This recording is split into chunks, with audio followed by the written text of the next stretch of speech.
Hi there.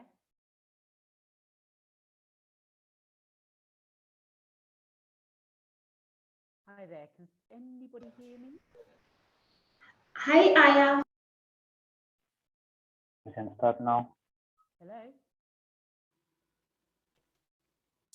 Hello and welcome everyone to the Intergenerational Dialogue Pre-Generation Equality Paris Forum. My name is Aya Shebi. I am the chair of Nala Feminist Collective, and I am so thrilled to be your host today.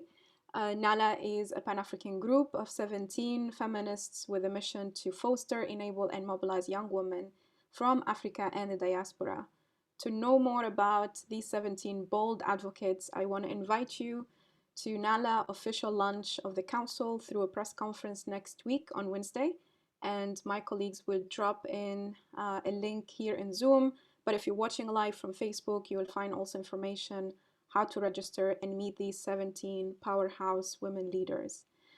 The way today's dialogue is structured is through five fire chats, including leaders of action coalitions who are member states, foundation, philanthropists, and youth task force, and also UN agencies. You will have a chance to ask questions, so please do use the Q&A here on Zoom or the Facebook Live to ask your questions. Finally, before we start, Nala is guided by the Africa Young Women 25 Manifesto. This is a groundbreaking feminist and political document that was developed last year. 1,500 young people from 45 countries came together, did regional consultations, and developed this manifesto. And they set out critical issues concerning young women, from economic justice to ending gender discrimination to access to mental health, education, and others. Let's watch a video of why you should sign the manifesto.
While we figure out the technical issues to play the manifesto, I would like to talk a little bit now about the 2 weeks ahead of Generation Equality Forum in Paris, which is a global gathering for generation equality and for the agenda of gender equality, convened by UN Women and co-hosted by governments of Mexico and France. We were in Mexico in March, and now we're heading towards Paris. It's taking place June 30th to July 2nd. And we are hoping this would be a momentum to set concrete transformative action to achieve gender equality, but also to ask for progress, not promises this time. And that's why we have with us here to make a last push to Paris, our Ambassador Delphine, Ambassador at Large of and Secretary General of Generation Equality Forum, and who has been really busy the past few weeks getting us towards where we hope to be really the space for transformative gender agenda. And we want to ask you, Ambassador O, and give you the floor for your opening remarks. Young women demands at Generation Equality Forum. Is it a ticking box or taken seriously? Thank you very much, Aya. Hi, everybody. Good to be with you. It's really the last final stretch before the forum in Paris. We're all very busy getting prepared for the opening ceremony and the virtual forum. I know most of you have participated, as I did, in the Mexico Forum almost 2 months ago, and now this is really the final stretch of 2 years of work. Well, actually more than that, but 2 years of trying to put together this really unique conference. As you know, we tried from the very beginning with UN Women and Mexico and civil society to make things different. Even in the way that we organize this forum. It's definitely not just an intergovernmental space. We have included civil society organizations, young feminist youth organizations from all over the world in our governance from the very beginning. And we do hope that the final outcome of these 2 years of work will, I think, reflect the ambitions and also the different method that we have been implementing since the beginning. So what is to expect at the forum in less than 2 weeks? A party to begin with. This is what we had hoped for last year. We had expected up to 10,000 participants in Paris before the COVID pandemic started. And it was supposed to be, first, I think, a joy of uniting feminists from all over the world, of mingling and networking and mixing and meeting and being in the same place, because this has been 25 years, a quarter of a decade that we haven't gathered feminists in the same place. So now we had to turn this into a virtual forum. But we do hope that we'll be able to make up for the loss of physical contact with our very interactive platform. So I encourage everybody who's not registered yet to register on forumgenerationegalite.fr. We have to this day 22,000 participants registered from over 170 countries in the world. So let's make it 50,000 by June 30th from all countries in the world. And we have made everything possible in the platform so that people can actually interact with other civil society activists, but also with member states, with VIPs and high-level speakers. And so it's supposed to be very intuitive and very much facilitating interaction. In terms of commitments, what are we to expect? Well, I cannot reveal everything, but we're working very, very hard with UN Women and with our partners to make sure that we leverage the forum in order to walk the talk, to make sure that there will be substantial financial commitments from member states, especially from the global north, but also from international institutions, from development banks, and so on and so on. So really, really working on that to make sure that this is the time that we need to fund gender equality. And we're trying to pass the message that gender equality is as much a priority as is environment or climate change or biodiversity and health and education and all other issues that are really much on the table, on the forefront of the diplomatic agenda. Well, now is the time that gender equality is the same. And then to answer your question, Aya, so what's going to be the involvement of the youth? Well, many aspects of youth involvement. As you know, we've been working with the Beijing Plus 25 Youth Task Force, who's been there from the beginning, making decisions with us, sitting at the table. We have decided to do two things in the program of the forum, is that first, we have a specifically dedicated youth stage. To my knowledge, this is the first time ever that it happens in an international conference. So there would be, throughout the 3 days, a youth stage where the youth is taking the power, and it's basically designing its own program, inviting its speakers, and has, entirely freedom to decide on their own agenda and to talk about what they want to talk.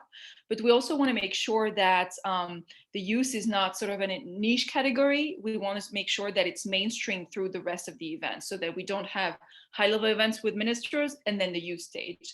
So we made sure that throughout the 100 events that we have over 3 days, there will be youth representatives on every single panel who's going to speak, who's going to bring the voice of the youth to this different panel, whatever the subject, whoever's sitting next to them, even if it's the Secretary General of the UN, then we're going to have a youth representatives, and we try to cover as much geographic diversity.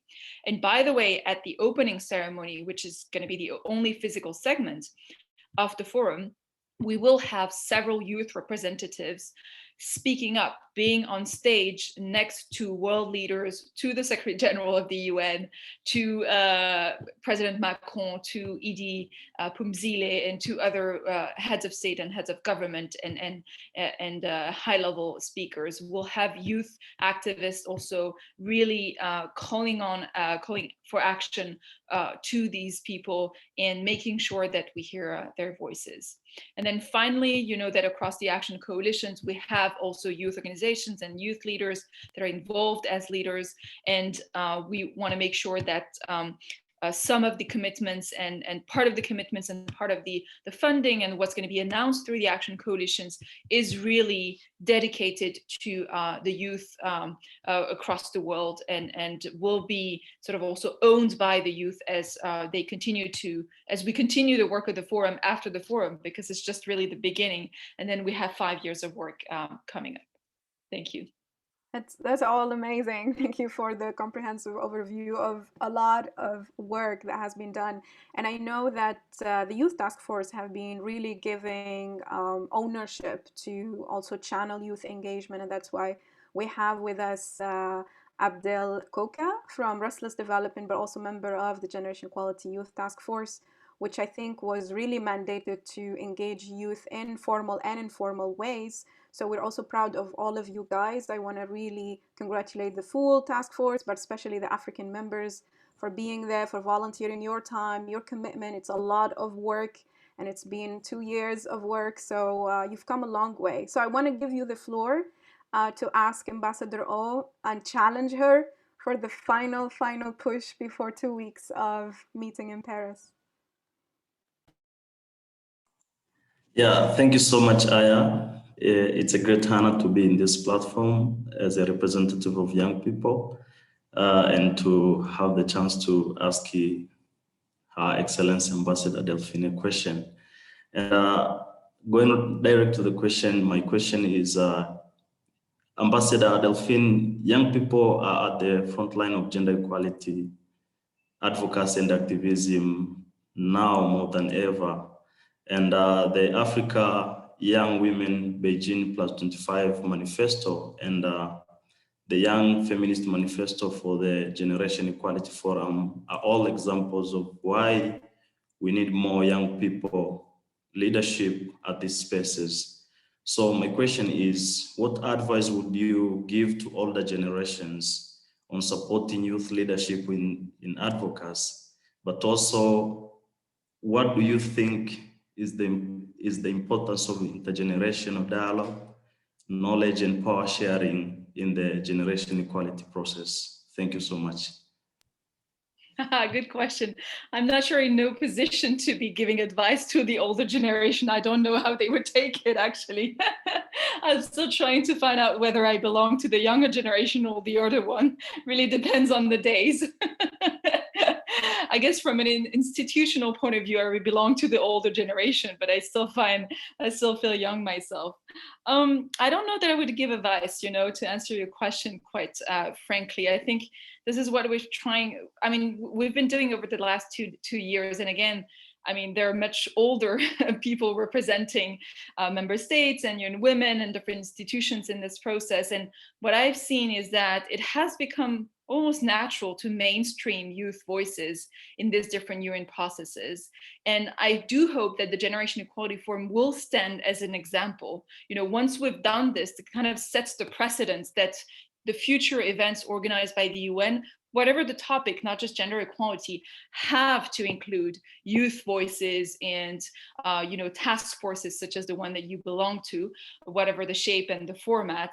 And we do hope that we really, not just in substance, but also in form, we set a precedent that's going to be then unavoidable for future diplomatic summits and conferences and negotiations and so on. So this is really much my hope, and this is why the core group that had the Generation Equality Task Force was so important. And even though we know we had many challenges and many fights, in the end, it is also an embodiment of the spirit of the forum that we made it, without imploding up until this day. And it is being reflected in the program, the forum in Paris, as I said, with the youth stage and the mainstreaming of youth voices. So this is my hope for the future, to continue this intergenerational dialogue. And the same way that the opening ceremony, as you will see, is for the first time really featuring youth activists. So it's very much an intergenerational dialogue.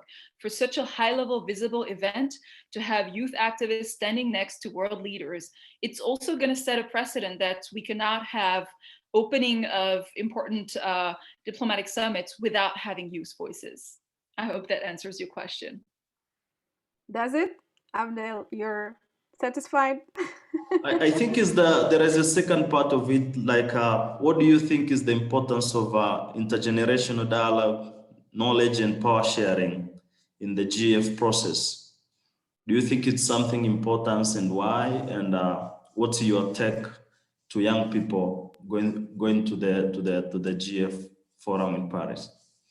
In the process, having the youth task force and having, honestly, being under so much pressure from youth activists and collectives such as Nala and other ones was a critical, I think, piece to our learning process. I think as Lopa has said oftentimes, Lopa is the civil society director of UN Women, is that there are many instances where, as representatives of government, even if you're young, you tend to forget about this, or you just kind of go back into old habit kicking in.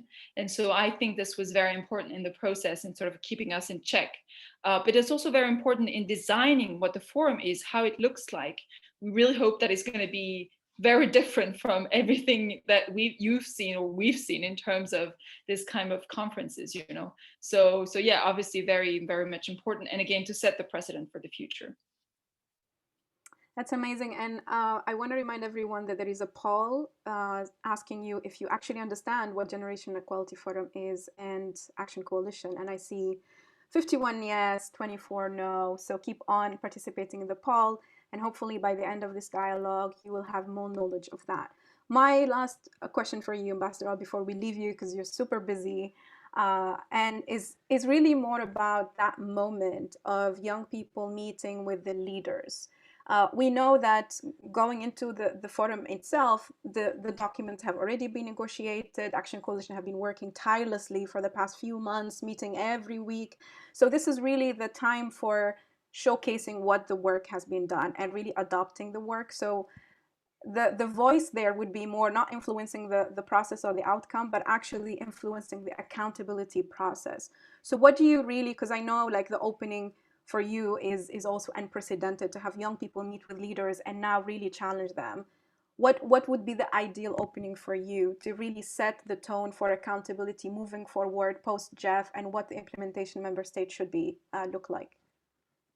Well, you'll see how it looks like, but the way that we're trying to design it is that instead of having world leaders on stage and youth listening to them, we want to have sort of the reverse, right? So we'll have also world leaders on stage because we want them to be answering the call from youth and from civil society. But what we're trying to do with the opening, and actually with the rest of the events also on the virtual platform, is make sure that there's no sort of iron curtain between civil society activists, and especially youth, and then world leaders, and that there's a space, a platform for youth to be heard. First, that's very important. That's the first step.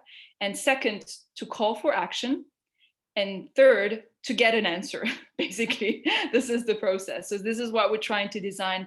And we're obviously not going to be able to cover everything and to answer all calls, but at least I hope it's the start, and that it's going to be also, again, a precedent for how we tackle other challenges beyond gender equality in the future, is that it's not just world leaders coming on stage and making a speech, and which is not necessarily responding to a specific need or a call for action.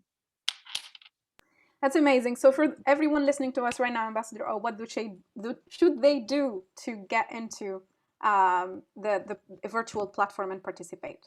So I'm what going to action? right now in the chat the website. So you go there, you register. It's in French, English, and Spanish. Everybody can register. There's obviously no cost. And once you register, you get your answer, and then you'll have your own profile. It's like on social media. You could put information, you have your own schedule with the events. You can, of course, go from one room to another. You can go to, there will be also discussion rooms, which are going to be sort of a free flow of discussions on specific topics with no pre-identified speakers or agenda. And you can also chat with other participants. You can create new chat rooms and so on. So you'll see how it works. The platform will open the day before the forum, so on June 29th. And for everybody who registers, there will be a video tutorial to help you navigate the platform. So I do hope that you like it. Awesome. So go and register right now. And Ambassador, I really want to thank you for being our champion throughout this process. You've been so accessible, you've been open, you moved things for us, you know, as young people to really get things done and get our voice heard. So we celebrate you at the end of this process, and we really thank you for leading this process and letting young people also challenge and disrupt within and outside. So thank you. Thank you so much. Thank you, Abel. Thank you for joining this session. I would like now to play the video, if the video is ready, for signing the manifesto, and then we will move to our first fire chat.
So you know why you should sign. So the team will be posting the link here on Zoom for all of you. Thank you for joining us, and on Facebook Live.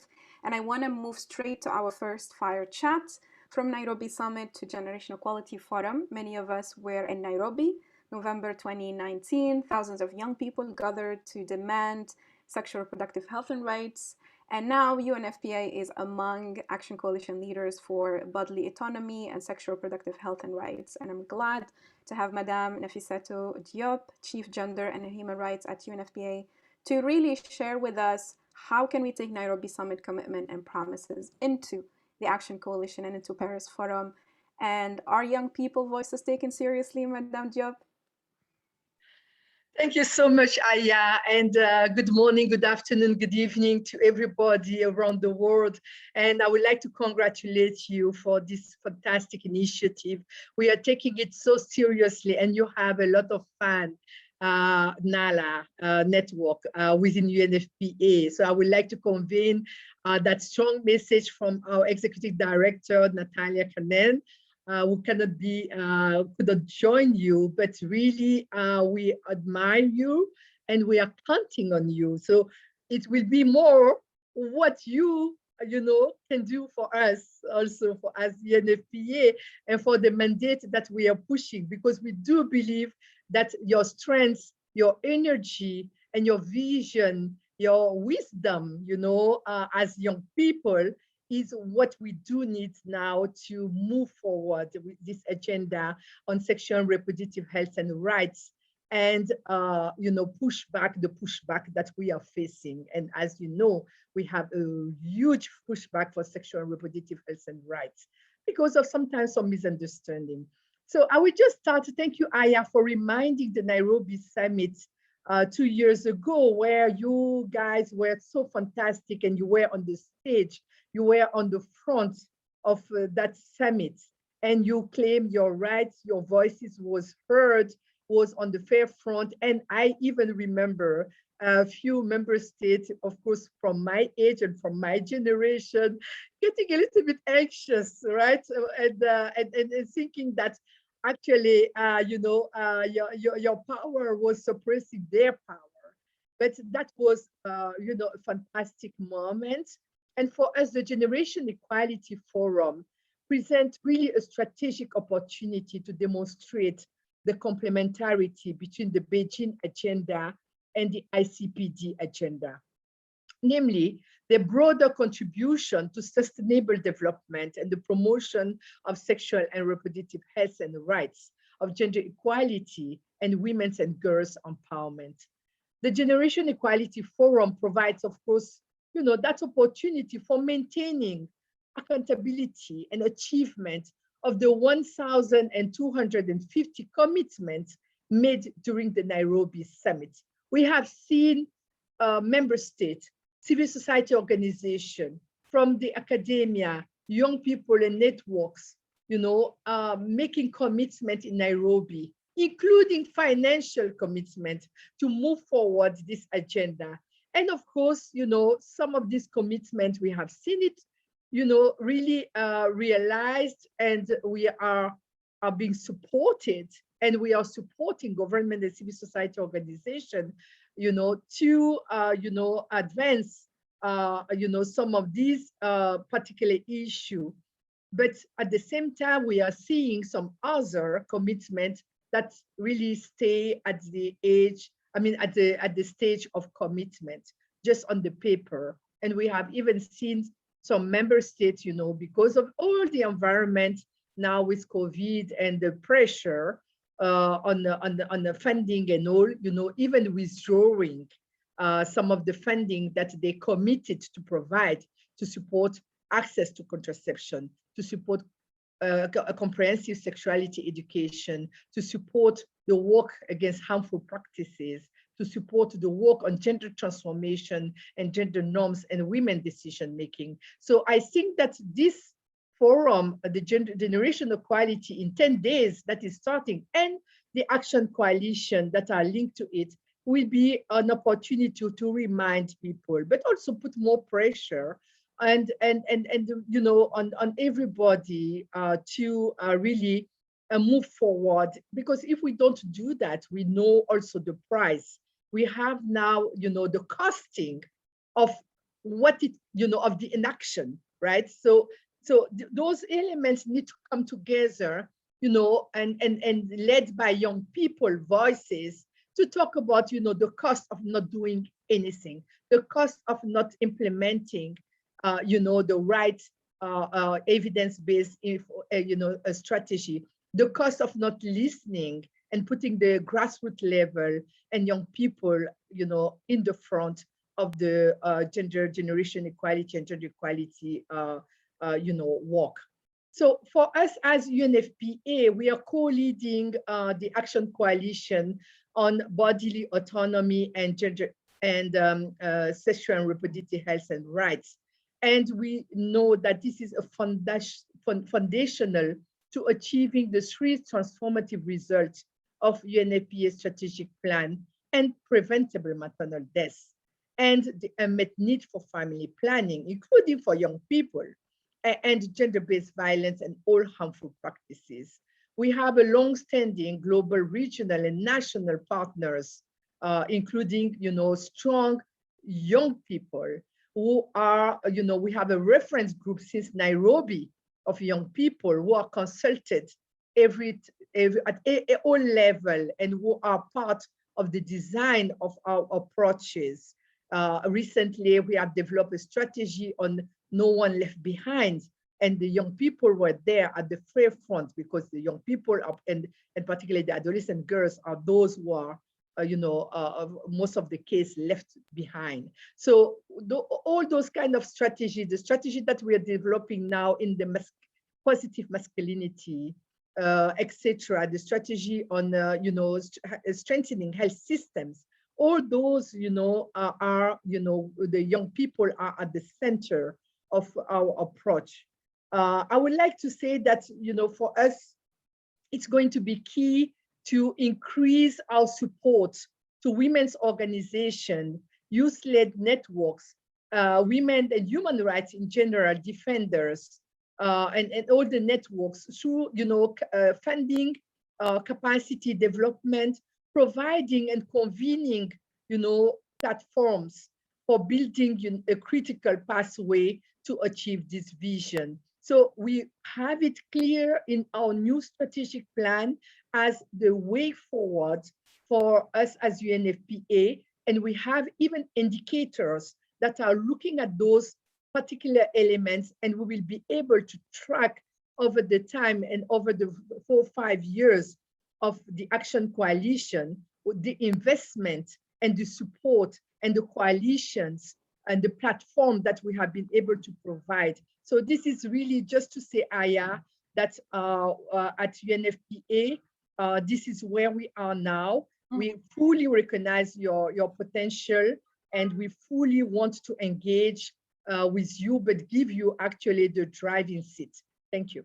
Thank you. Thank you so much. And I think you set a great start for us now to move, to turn into Lopa Banriji, UN Women Director of Civil Society Division and Executive Coordinator of Generation Equality Forum. We see Generation Equality Forum behind.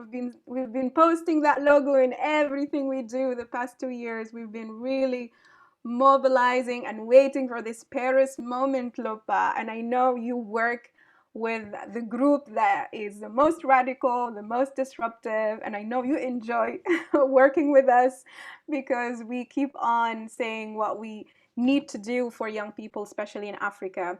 So my question to you is, now that we arrived to Paris and this hectic process of over 2 years, do you think young women demands, the manifesto demands, and I handed over the manifesto last November to Executive Director of UN Women, and she said we will take it to GEF.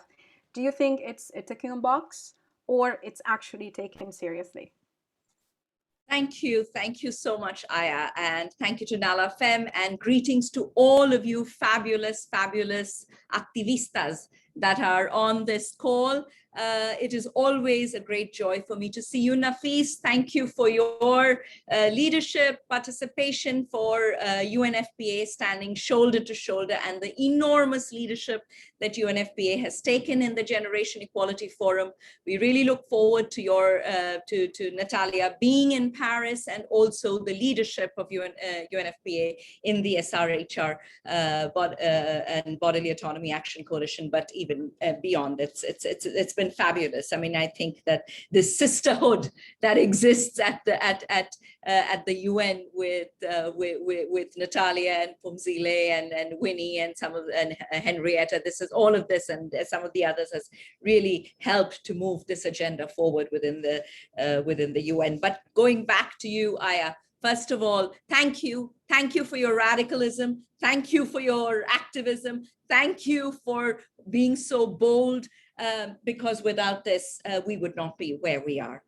Is it ticking a box? Is it now? Your feminist Africa Young Women's manifesto talked about intergenerational and co-leadership and dialogues among young women, African Union, United Nations stakeholders. It talked about enabling young women in different regions to share their initiatives and engagement at grassroots and at all levels, national, regional, and international. And then it also talked in terms of a common set of demands for the achievement of gender equality beyond Agenda 2063 and Agenda 2030. And if you look at the way in which the Action Coalition actions have shaped up, if you look at the way in which commitments are coming through, right through the African Feminist Manifesto, Young Women's Manifesto, and indeed not just that, but what we have been hearing over these last 2.5 years through all of the convenings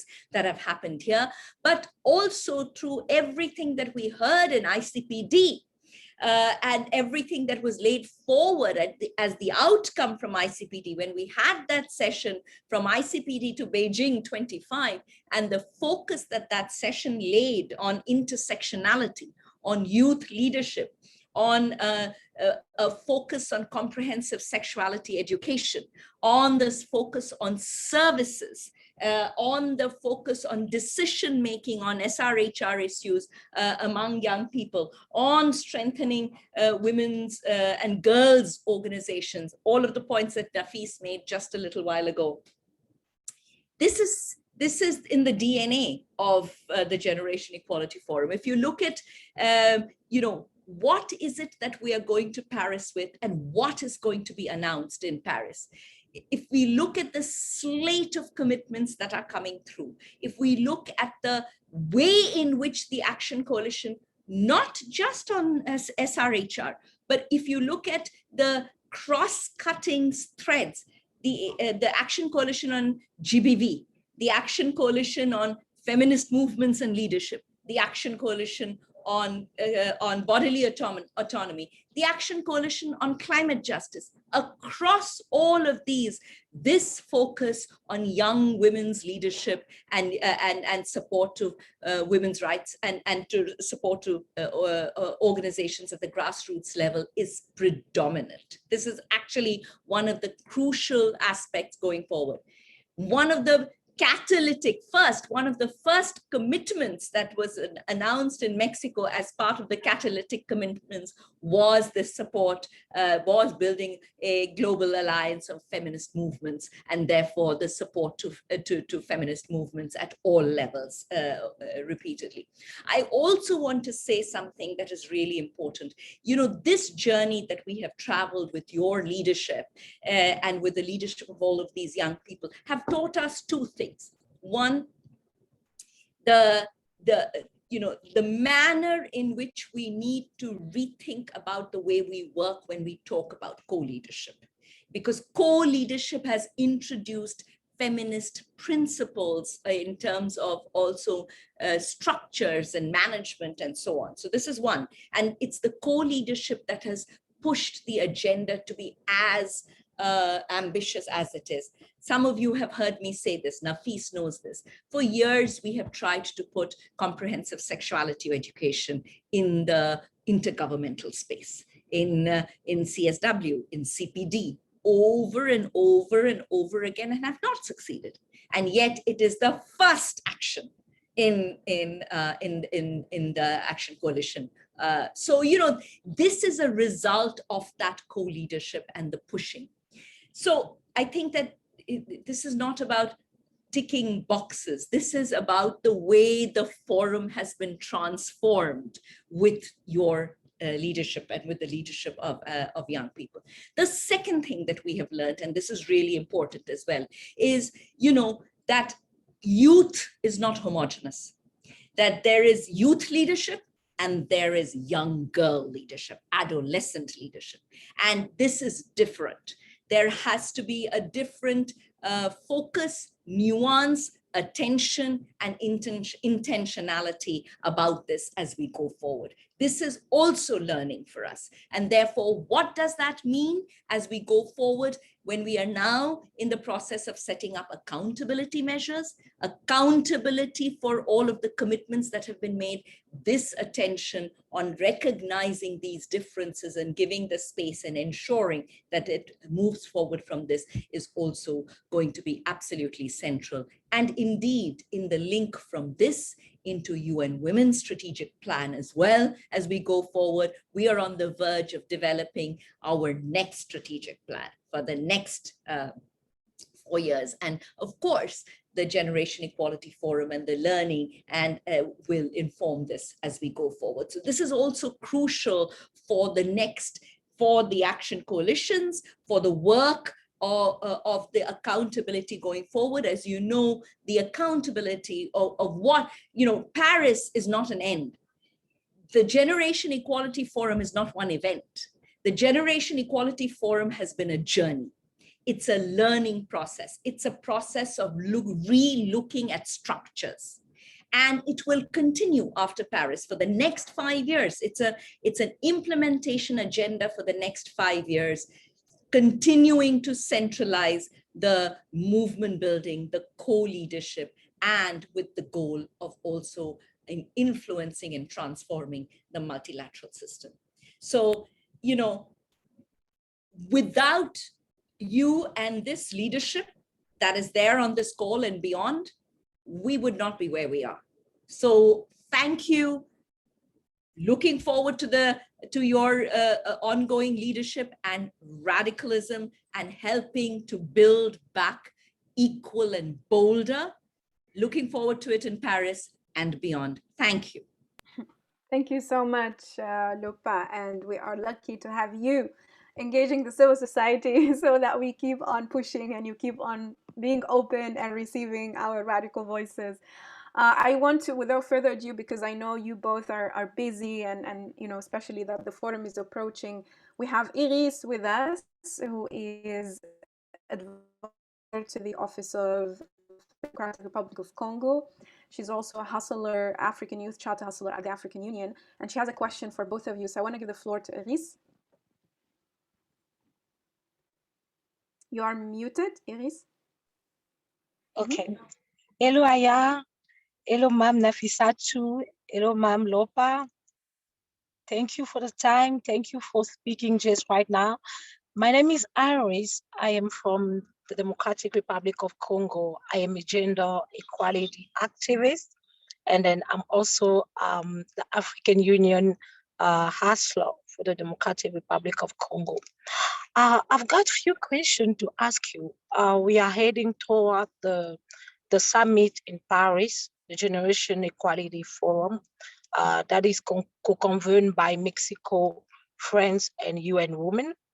And talking about the International Conference for Population and Development 25, I've got a few questions. The first one is from ICPD 25 to Generation Equality Forum. How do you see the long-term participation and engagement of African young people? My second question will be, the first one is, how do you see the long-term participation and engagement of African young people? My second question will be, what the progress from ICPD 25 and how the Action Coalition commitment is supporting the statement that have been made in Nairobi in Kenya.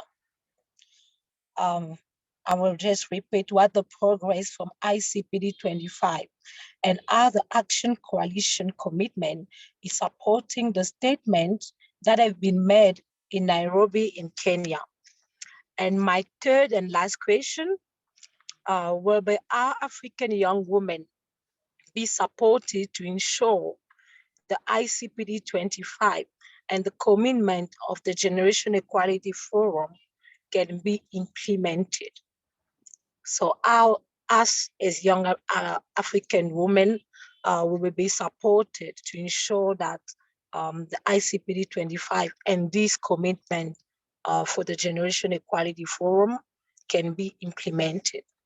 Thank you so much for your time. Thank And you. then I hope you'll I answer. see you're on the move. So thank you for jumping in and asking those important questions. Lopa, do you want to start? Thank you so much. And I will answer a few of them, and then Nafis can also answer particularly also on the last one a little bit, and the links. So long-term participation of African of young people in the Generation Equality Forum and beyond and overall. So and in fact that. And your third question, how are our African young women going to be supported in the implementation going forward? So your first and third are kind of linked, so I'm going to address them together. You know, as of right now, there are two things that are happening. One, commitments are coming in on the action coalition action areas in the GBV, which are, I'm sorry, in the SRHR action coalition, which are 4 action areas, and commitments are coming in around this. These commitments are going to be announced in Paris. One of the action areas is on young women's, you know, on supporting women's, women's movements, women's rights groups, young women's leadership, etc., etc. One of the action areas is on that. Now, commitments are coming in on this. Therefore, the commitments, as we look at the commitments when they come in, many commitments are coming in. We already have a commitment on a big commitment that was launched in Mexico on support to on the Alliance for Feminist Movements and support to feminist movements. We already have this. There are more commitments coming in on this. So by the time we leave Paris, there will be a clear set of commitments that are supporting women's rights and young people's activism. Then the next point over there is what will be the measures of accountability to ensure implementation across the 5 years, to ensure that these commitments on supporting young women's leadership continue and are implemented. So that's the big piece around setting up the accountability framework, and a lot of discussion is going on around this within the Action Coalition leadership, but also among civil society in terms of what would be appropriate, you know, accountability measures to see this going forward. And in terms of your second question on the progress of ICPD 25 plus Action Coalition commitments, I mean, as you know, many of the actors of the ICPD 25 were involved in the shaping of the actions and the shaping and are involved also in the commitment making for the Generation Equality Forum. This includes member states, it includes UN agencies, it includes many others. And so, you know, that's kind of inbuilt, it's inherent in the commitments as you're coming through because of the engagement of the same actors. And so there is continuity going forward. I hope I've responded to it, and Nafis can of course expand much more on this. Thank you so much, Iris. Et bonjour de la RDC. Contente de voir que vous êtes connectés. Thank you, Lopal. I think that you said a lot, Lopal. And I just want to add a few things.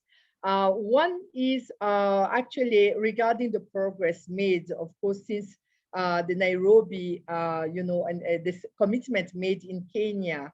And that are leading us to, of course, the generation equality and some renewed commitment or new commitment, right, to continue to support some of this agenda. Maybe just give some concrete example, Iris, I will give the example, for example, of in Kenya, if you remember, one of the groundbreaking commitments was from the president of Kenya, Uhuru Kenyatta, who said that, you know, he wants to end FGM by his term. That was a so strong commitment that was followed by some other, like the Uganda head of state and all. So concretely, what happened since then? Almost 2 years now. What happened is that really very quickly, we as the UN, you know, system, UNFPA, UNICEF, UN Women, and other, you know, have supported the presidential plan of action.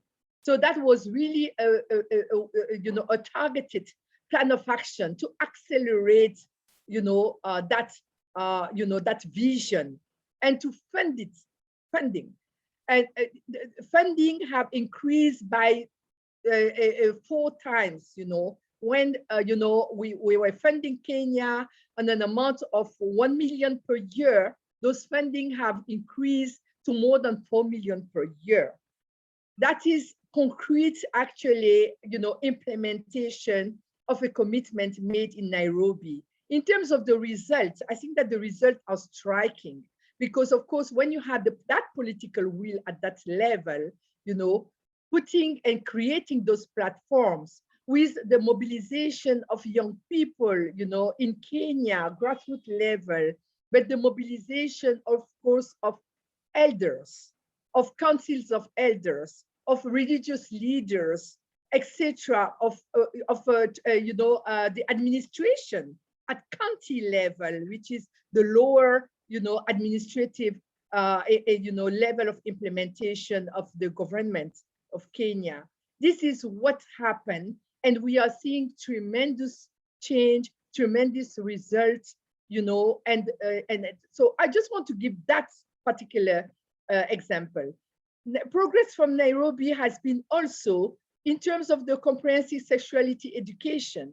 Countries who have committed, you can have countries like Togo, like Benin, Burkina Faso, who committed to advance comprehensive sexuality education in the country. And we have seen that happening, you know, with the leadership of young people and the UN system helping the government, you know, to really move from the talk to the walk. So I just want to give those kind of clear example. And I think that you may have already seen that Kenya has already positioned the new commitment for the Generation Equality Forum, right? And those, the same commitment that they made in Nairobi are coming back, you know, strongly and more articulated vis-a-vis, you know, gender equality in the commitment that they are going to do in Paris, you know, in 10 days. So those are the linkage that we are talking about. What is also interesting is in terms of accountability and monitoring and all, there is still work in progress, but we are seeing that the same mechanism almost are going to be used, you know, to track and monitor. The one that were used in Nairobi, the ICP for ICPD plan of action, and the generation equality. So those are the things that we are trying to do together to really ensure the linkage between those two, and that there is a continuity and not every time only commitment and no action.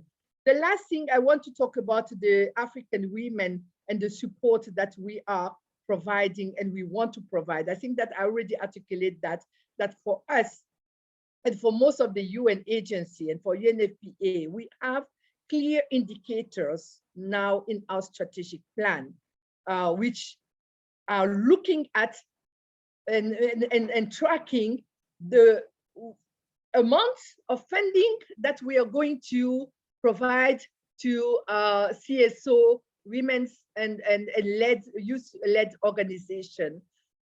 You know, the platform and the coalition and the convening role that we need to have there to ensure that the space, they will have those safe space to express their voice and to push and engage them in the implementation of the program. They are leading and sitting with us in designing the program and what should be the strategy etc. So I think that I hope I did respond to your question. Absolutely. Thank you so much, Aya. Sorry for being so too long. No worries at all. And thank you for being elaborate and really explaining, because that's what we need. We need communication. Thank you also to Lupa. I know you have to leave and you're so busy, 10 days ahead to the big day. So we are rooting for that, and we will be there to continue our work together. Thank you both for the amazing session. Bye. I will now move to the video that will be played, and then we will move on to the next fire chat.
From Uganda. I'm the Executive Director of FAWE Africa. I've endorsed the Africa Young Women Manifesto because I demand inclusive, equitable, and gender-responsive education. Education is the surest way to dismantle generational barriers to girls' and women's empowerment and access to lifelong opportunities. Join me and everyone else, sign the manifesto, and contribute to the strengthening the 10 demands today. Help us shape the agenda of Generation Equality Forum for us and for generations to come. Hi, I am Ronald Tatenda Magomo. I come from Zimbabwe. I'm the Regional Advocacy and Communications Manager with the Southern Africa Youth Forum. I have endorsed the Africa Young Women's Manifesto because I demand the criminalization of gender-based violence, as it is not an ingredient for development. I believe it is our collective responsibility to end gender-based violence. Help me and everyone else. Sign the manifesto and contribute to strengthening the 10 demands today. Help us shape the agenda for generation equality forums for us and for generations to come. Thank you.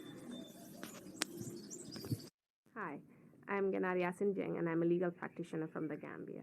I have endorsed the Africa Youth Women's Manifesto because I demand economic empowerment and independence for all women. This is because I believe that economic empowerment and independence can be used by women to leverage their rights, such as right to education, as well as have access to sexual and reproductive health rights. Join me and everyone else, sign the manifesto, and contribute to strengthening the 10 demands today. Help us shape the agenda of Generation Equality Forums for us and for the generations to come. Je m'appelle Sylvain Obedi et je viens de la République démocratique du Congo. Je suis le coordonnateur de l'Enabled et Disabled Action et je suis le membre du groupe de travail des jeunes sur l'égalité des générations d'ONU Femmes. J'ai approuvé le manifeste des jeunes femmes africaines parce que je demande une allocation de fonds pour soutenir l'innovation et la recherche des jeunes pour la lutte contre les violences sexistes. Rejoignez-moi tout le monde, signez le manifeste et contribuez aujourd'hui au renforcement des 10 revendications. Aidez-nous à façonner le programme des forums sur l'égalité des générations pour nous et pour les générations à venir. Au fait, les jeunes filles devraient commencer par être engagées, c'est au fait à travers les initiatives qui existent et des initiatives du genre communautaire. Je pense que Nala, déjà les manifestes lui-même, fait partie d'un engagement.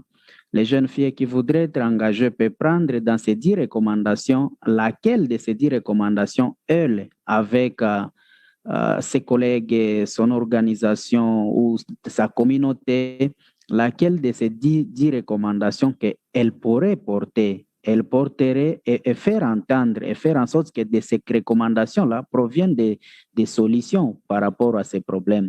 Donc, l'engagement, elle est vraiment du genre d'abord personnel avant de pouvoir être un engagement collectif. Moi, je suis convaincu que d'abord, on doit avoir une conscience qui est individuelle et qui sera transmise au groupe pour être maintenant une conscience collective. Et si elles sont en mesure de faire ça, j'espère que c'est déjà le début de l'engagement. Parce que ce qu'elles font au niveau local ici peut maintenant être pris au niveau régional par un autre groupe. Et c'est ça l'importance de networking. Les raisons comme celui-là, ces mouvements comme celui-ci, ces NAL ici, ils peuvent commencer au niveau local et ce qu'ils font au niveau local est retransmis par NALA et arriver à un autre niveau. Et comme nous sommes en train de faire ici, c'est au fait, c'est ce qu'on est en train d'appeler même la co-création, comme cela fait partie des demandes. Donc, regardez, le monde est à la croisée des chemins. Okay?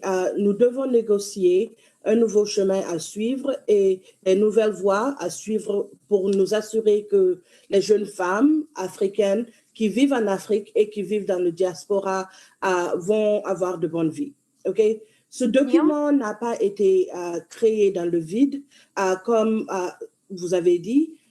Le document a été créé avec des consultations. Et il y a eu des milliers de jeunes, en particulier des jeunes femmes africaines, qui ont participé à sa création. Et ils représentent les espoirs de la génération qui continuera à réaliser le rêve africain. Vous voyez, nous ne pouvons pas continuer d'avoir des jeunes femmes qui sont victimisées sans support. Les jeunes femmes en Afrique et dans le monde ont souffert. Nous sommes soumis au racisme et au conflit. Nous n'avons pas accès à des éducations qui sont des éducations de qualité. Mais les jeunes femmes africaines, comme des martyrs, je dirais, continuent toujours à survivre. Mais survivre ne suffit pas. On ne peut pas vivre toute sa vie à survivre. Il faut qu'on puisse avoir accès aux opportunités. Et pour moi, c'est pour cela que ce document est important. فخورة والمطالب العشر المانيفستو هذا إذا لو أنا لخصته سأقول لنا الحق في أن نكون من نريد. حق في أن أكون من نريد. Neil, please stop the video. Thank you so much. Thank you all for being here, for those who've been here since the start of the dialogue, for those who have just joined us on Zoom or live on Facebook. This is the Intergenerational Dialogue, right few days before the Equality Forum in Paris, and we are discussing if young women demands are ticking box or really taken seriously. And I'm really happy to have in this fire chat two among the leaders of action coalitions. We have Erin Hallfelder, and I hope I pronounced it correctly, the Senior Program Officer, Gender Equality, Bill and Melinda Gates Foundation, as well as Madame Faustina Fynn-Nyame, Executive Director for Africa at the Children's Investment Fund. I'm going to start with Madame Faustina. I know that CEF has been supporting the manifesto consultation, the launch, and continue to support NALA advocacy until Paris. We're so grateful for the partnership, but also CEF is an action coalition leader at bodily autonomy and sexual reproductive health and rights. So do you think working in this action coalition, do you think that young women demands, the manifesto demands are actually taken seriously? Absolutely. And I think that NILA and other organizations have been really at the forefront of pushing this agenda and, pushing organizations like ourselves and UNFPA and other agencies to really, move forward with this and bring this to the forefront of decision makers and stakeholders and so forth. So I thank you all for all your hard work and your activism. I was online from 5 o'clock and heard many of the conversations and all the passion that was oozing out of the speakers and yourself. And this is, it's an exciting time to be working in this space. And I'm really proud of the work that CEF is doing and the work that we're doing with you all. And we will continue to support this work until real change is seen across the globe. But particularly, I'm going to be focusing more about Africa and what we're doing in Africa. So the pandemic has disproportionately impacted African women and girls, in particularly the most marginalized in our community.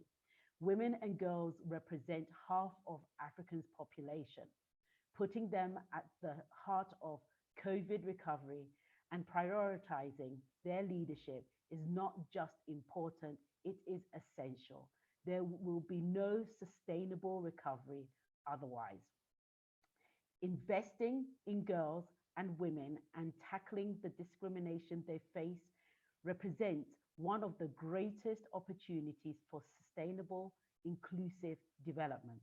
It is one of the most effective ways to break the intergenerational cycle of poverty and to build a strong economic and social systems. We believe that transformative and lasting change will come through, one, bringing together governments and donors to fund and drive policies to address critical gaps in gender equity, including girls and young women, access to reproductive health services, education, skills, and jobs. Elevating young women and girls' voices wherever possible. Supporting civil society and community-led activism. In the last 5 years, CIF has been investing in meaningful youth engagement through supporting youth leadership, advocacy, accountability to influence global, regional, and national decision-making processes. We have also supported adolescent-centered design when it comes to our reproductive health programming to ensure their needs are prioritized. We have learned a lot from young people like Aya and all of you on this call today and our partners about how philanthropy can better show up for young people. We are keen to further build and disseminate evidence on impact that youth-led activism can really make when it comes to policy change. Over the last couple of years, we have been exploring a more deliberate and strategic focus on gender transformation and equity. Through CIF's New Africa strategy, we put African women and girls at the center of everything that we do.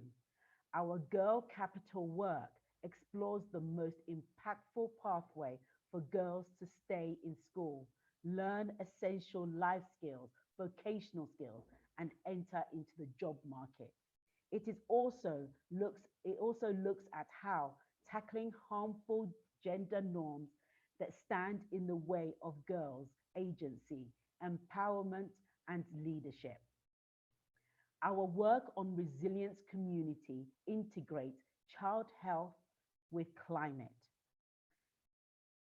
Strong, sustained communities that can withstand climate impact is essential, and it's something that we all need to work on. Finally, our For Africa by Africa pillar cuts across all of our work. Africans must be at the driving seat of their own development agenda. We focus on building local partnerships, including young feminist-led organizations. We also build out a partnership with young feminist leaders and their organization, leveraging insights and learnings from our first generation youth engagement portfolio. For example, over the last couple of years, we have been working with Frida, the Young Feminist Fund, supporting their new strategic plan and learning about opportunities for cross-cutting geographical and cross-sectional movements building on gender justice. Specifically in building up the Generation Equality Forum, CEF has been partnering with AYA to support the launch of the Africa Young Women Youth Manifesto. We are proud to have been part of this process and to see African young women boldly demanding their gender equity. Our CEO, Kate Hampton, has endorsed the manifesto personally and raised it in her high-level engagements with GEF partners to amplify this work further at the upcoming Paris Summit. We are keen to do more work in this area in future. We believe that by investing in young feminist movements, we'll lay the groundwork for sustainable progress in advancing gender equity. Thank you so much. Thank you so much, Madame Faustina, for the amazing work CEF is doing. And we're so proud to have your support and to have you also among the leaders of Action Coalition, a very important Action Coalition for us and for the demands of young women. I want to now turn into Erin, and also Bill and Melinda Gates Foundation is among Action Coalition leaders on economic justice and rights. And the first demand of the manifesto actually is on economic rights. So I want to give you the floor, Erin, to also let us know how our young women voices have been loud and clear in this Action Coalition. Thanks, Aya, and hi, everyone. I just want to check, can you hear me? You may have seen I had to switch. My laptop chose now to die, so I'm on my phone. So apologies for that if my angles are a little bit off this morning, but it's so great to be with you. I thought I might start by giving 1 minute of overview, just sort of how the foundation has engaged with this process, and then I think how it links to young people's engagement in the forum overall, and then specifically for economic justice and rights. So just to quickly say at the outset, you know, for us as a foundation engaging with the forum, we had sort of two main goals in mind. One was to secure meaningful new commitments from a range of sectors and actors with the mindset that there's not new money on the table for gender equality and feminist causes at the end of the day. This will all have been a lot of talk and a lot of energy for not very little return. So we're very committed to that, and we'll be bringing our own new commitments to 3 action coalitions in a few weeks. But we also felt it was really important that the forum was known and felt far beyond Paris, that the forum actually meant something to people and young people around the world, including those who can't join us in 2 weeks in Paris. And all of that was in the spirit of building a new and more progressive multilateral space, trying to advance goals and objectives that couldn't necessarily happen in other contexts. And so in developing that process, you know, I think we have to acknowledge the forum has been messy. All new processes are messy, and the more participatory that they get, the messier they get. So this has been unique and I think very much a learning experience for all of us. But we've all seen it return really important gains even before we get to Paris. I want to acknowledge perhaps the silver lining of the pandemic, as much as I'd love to be in rooms with all of you, is that I think Zoom settings have made us all come together around tables on more equal footing. You know, I think we can't underestimate the fact that we now have young feminist leaders, you know, duking it out in the chat with gender ministers from governments and with private sector representatives. I think, you know, now that feels a bit more normal, but a couple of years ago, we would have all just retreated back to our corners the minute that things felt uncomfortable. And now I think you're seeing much more real and robust dialogue happening between partners on much more equal footing because of the online setting. So we're really excited about that. And I think similarly, I'm sure there's been a lot of talk already about the Youth Manifesto, but for us, that's been a real North Star in thinking about how we build more progressive spaces and what we as funders can do to support that. So just as one example, you know, I know young feminists have really been at the charge at the forefront of calling for more progressive online spaces, for, you know, better translation services, for better interpretation services, for closed captioning. And to me, that was a real learning. I assumed that at the UN, there were just like loads of translators on standby, ready to go, because it's the UN. And I've learned that that's not true, that all of these pieces need resourcing and intentional thought and planning and more time to build. So I think for some of these pieces, as we push for more progressive spaces, it's learning for us as funders about what additional funding needs need to happen to make these spaces more inclusive. And it's been a good journey to be on. And I think we're just at the start of what I hope will be a 5-year journey of continual learning together. So at the Gates Foundation, we've invested a lot of resources in the process itself, including to grassroots women's organizations, to women's funds, to youth advocacy partners, to ensure that they're able to better engage with this process. And in particular, we're really proud that we launched a youth-centric request for proposals centering around youth and marginalized identities, and making sure that they were all partners who were new to the Gates Foundation. We, in our initial grant making around the forum, we realized we were reaching a lot of the same partners who were doing great work, but who are already established in the field and led by adults. And so we really wanted to prioritize and center new resources explicitly for youth actors and voices. And we're so impressed by more than 500 applications that came through, and the cohort we selected are out doing really bold, progressive things in the world.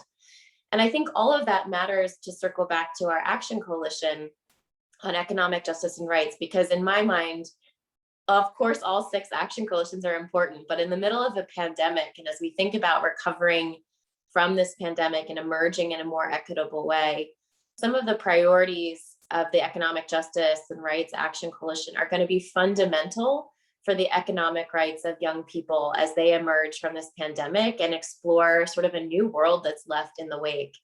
And in particular, I think the pandemic has revealed that so many of our systems, including economic systems, let alone health systems and otherwise, were really broken even before the pandemic. It's shown a pretty bright spotlight on just how many cracks were in our economic system and how much women and young women in particular were shouldering economic burdens around the world. And so my hope is that some of the new investments that we and our partners will make to the care economy, to women's financial inclusion, to skilling and school to work transitions will all be really critical and can be informed by young people's perspective. So that's a lot in about a few minutes, but we're super excited to see what comes from Paris, but also just to see it as the start to a process, not the finish line, and to really work together with you all over the next 5 years.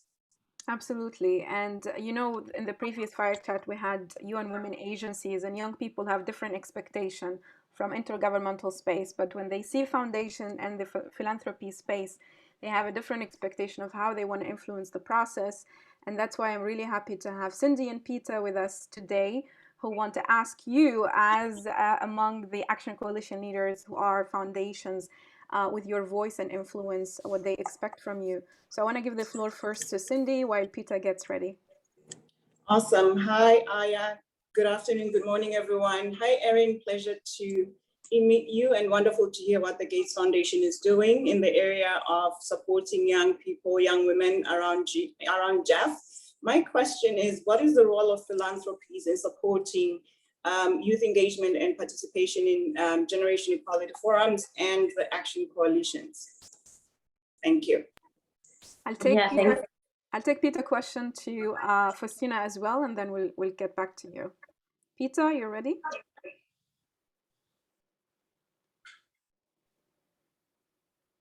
Let's unmute you first. Yes.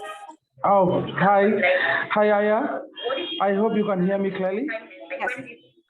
Yeah, thank you very much for this invitation. I would quickly like to know from our panelists some of the strategies put in place to allocate funds to youth-led organizations, not actually youth-saving organizations, in advancing the work of generational equality and social reproductive health and rights, but with a specific attention to the grassroots organizations that have very limited visibility and limited access to resources. Thank you. Peter. Thank you, Peter. And I know they didn't introduce themselves, but Cindy is based in Canada, is Pan-African from different African countries, doing amazing work, especially with women and on gender. And Peter is in Cameroon. He works mostly with community and grassroots. He goes out, you know, to distribute free pads. He does trainings for young women. He's among the few young men I've seen who are at the forefront of the gender equality agenda. So I give the floor to you, Erin, and then Madame Faustina. Yeah, it's great to virtually meet you both. Thanks for those questions. I think when I think about the role of philanthropy, you know, of course, check rating is very important, right? So resourcing young people's engagement in this process has been critical and has been one of many priorities for us as a foundation. And, you know, we see that really in two phases: resourcing to support youth to engage with the process, but then also resourcing for programs and advocacy grant making that will support youth priorities moving forward. So we hope to do both of those things, and we have been doing both of those things. But I also think it's really important to remember that philanthropy can do more than just write checks, right? So I think part of the role that we have played or tried to play in this process is to also be a bridge and a translator between young people's demands and asks in the process, what we're hearing emerge in conversations from our grantees and partners, and to make sure that we can then translate those demands back into other multilateral spaces and meetings with governments and meetings with the private sector, even internal meetings with our colleagues at the Gates Foundation. You know, for better or for worse, I think sometimes that translation work is important to make sure that we're speaking each other's language and to make sure that youth demands are heard and felt in different ways and in different spaces. And sometimes, you know, again, for better or for worse, if Melinda Gates says something to a head of state in a meeting, it carries more weight or more energy, or at least a different kind of weight and energy. And so I think we have tried to be thoughtful in how we can take what we're hearing from our partners and try to be advocates for those positions. And so, you know, in privileged spaces where we have access to decision makers, really trying to channel the voices and the asks of our grantees and our partners who speak with such boldness and moral clarity, really trying to let that drive how we carry the work forward and what we prioritize in our own voice and advocacy. And including, you know, how do we use our social media channels? How do we use blog and other communications tools to amplify young people's voices and perspectives directly? Thank you, Erin. Madame Faustina? I completely agree with a lot of the statements that Erin has just made, but I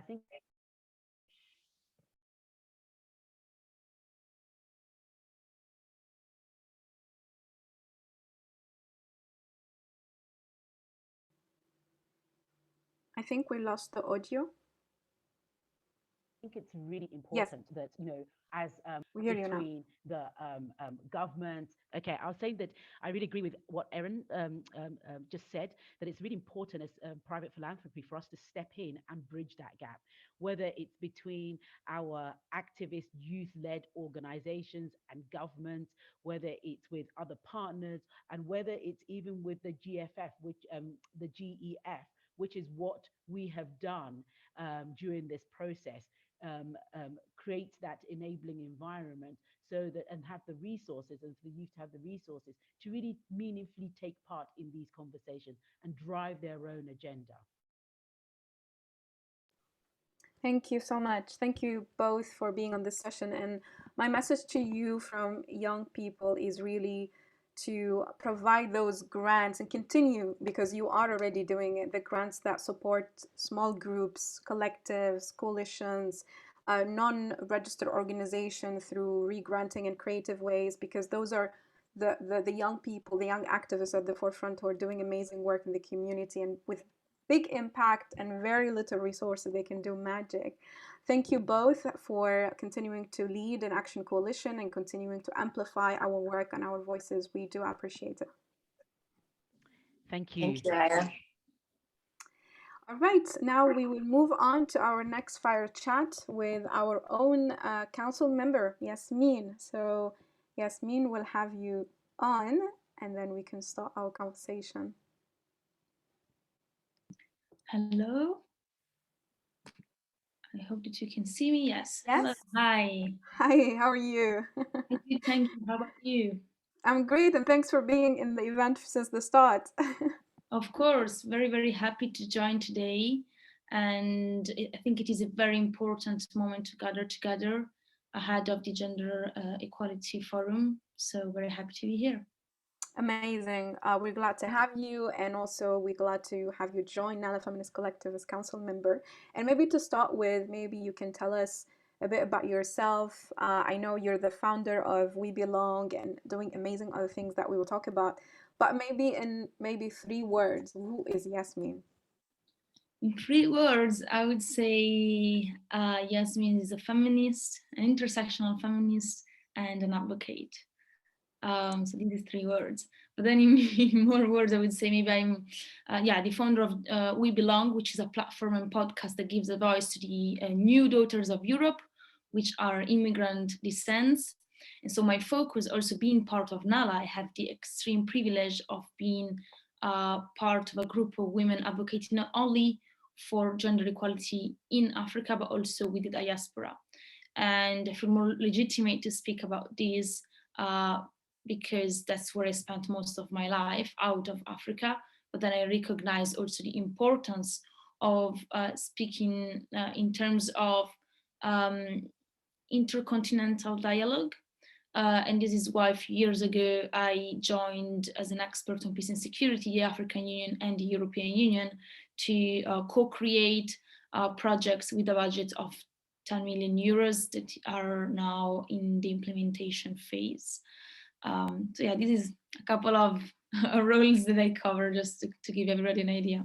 Yeah, and so who are the daughters of Europe? You say We Belong is really telling the stories of daughters of Europe. There is an assumption of what Europe is and who are Europeans, and you are breaking those stereotypes. Exactly. It is a bit of, an idea of challenging the status quo. For a long time, what seemed to be conceived as European was a monochrome image of, white privileged person.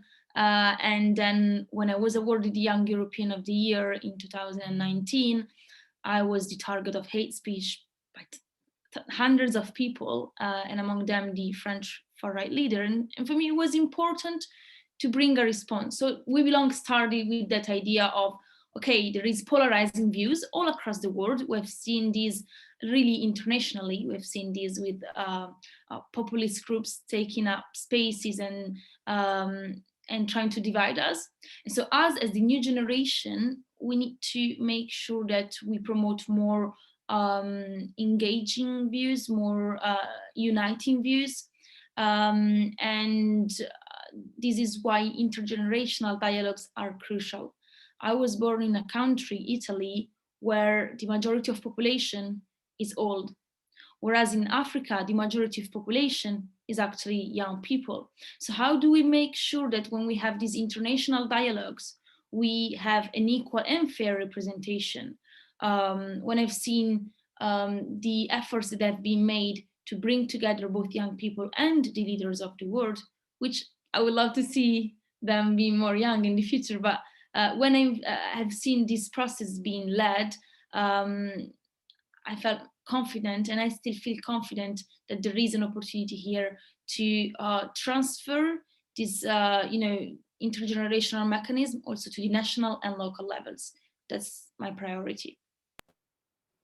Absolutely. And you said that, you're born and raised in Italy, but you have Moroccan roots as well. And you were, a target for hate speech in France, all these places and identities. So tell us about identity, because it seems like our generation, when we reach a certain consciousness about who we are, when we start asking the question of who we are, some of us find the answer, and that gives us clarity on our mission and being proud of who we really are in our dimensional self. But some of us get lost and maybe get recruited to those who have ideologies that think this is who they are, this is where they belong, this is what they should be. Of course. Yeah, this is such a good question. And that's a question that I ask to many of my guests in the podcast.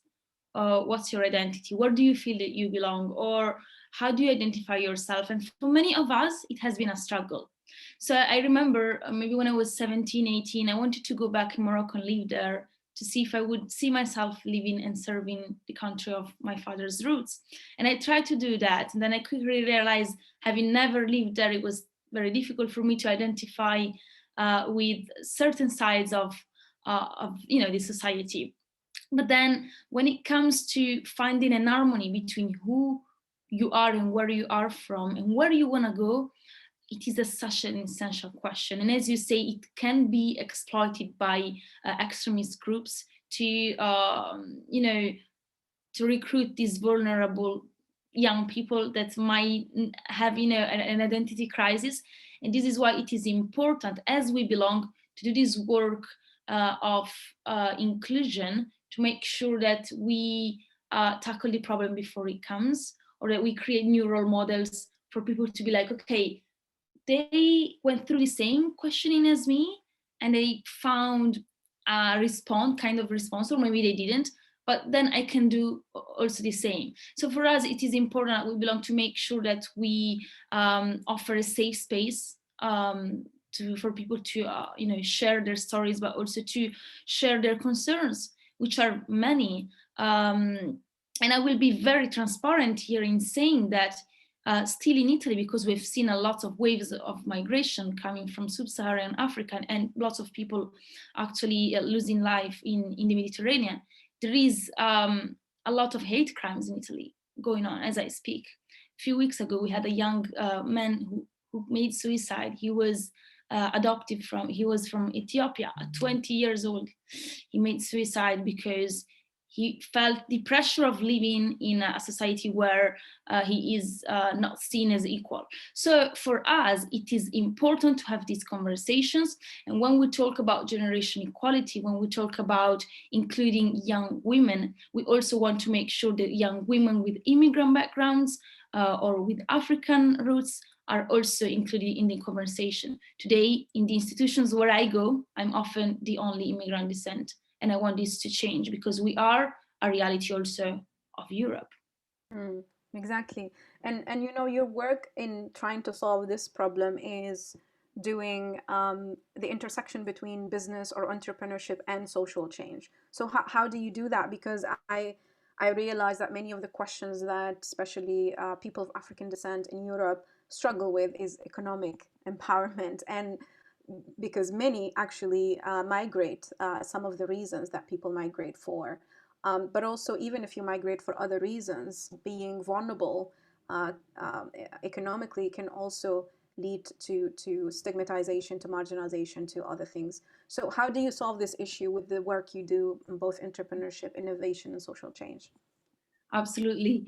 I think that this intersection of the social, the economic, and the gender aspects, but also the racial ones, are essential to understand the problem and to find better ways to respond and to provide a solution. So we want to provide opportunities. We share regularly opportunities for young people to apply to programs and to actually have meaningful ways of enhancing their careers. I also individually do some mentorship programs, and I think it will be at least our priority to make sure that we provide meaningful economic opportunities to these young people. As you said, we cannot only tackle it by denouncing what is going on. At least it is my approach. I'm very impact driven, so I cannot only stop at observing what is not working. There needs a change at the policy level, but there needs also economic opportunities, as you said. So I believe that this is the way to go, and this is why social business is a field that I'm very, very passionate about and willing to pursue. So you've heard from UNFPA, UN Women, from the Gates Foundation, from CEF, and all the young people what they've asked. I want to ask you the same question I asked them. Do you think, and you've observed, I'm sure you've been to many UN Women platforms and you've been part of this GEF process, you think young women voices are really taken seriously, or it's a tokenism? Well, I really love that question when I first read it. And I've been thinking of that. In many ways, there is still much to do to make sure that our role is meaningful and that we're not just there as voices or as tokens. So I look forward in 2 weeks for the conference to bring a commitment and a mechanism. And when I talk about a mechanism, I want to see different levels, young women being appointed as advisors, young women being appointed and serving on a capacity role where they can actually see a change and bring a change. And I know that in different spheres this has been done behind the scenes. It's not something that might be very well communicated by institutions. This is why also as young people we have such a powerful tool which is called an iPhone. We lost your voice. I think when you dropped your phone, maybe on your mic, can't hear you.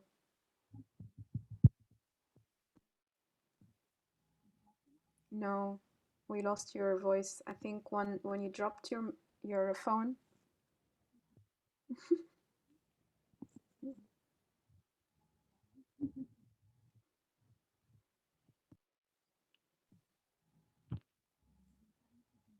No, can't hear you. Okay. Oh yeah, okay. Can you try now? Yes, can you hear? Yes, you're back. What I was saying, just to conclude, through social media, we have a powerful tool to communicate ideas and also to bridge this gap between the institutional level and the civil society. So that's a role that I would see for us, but also a more advisory role to understand and tackle better the issues we go through.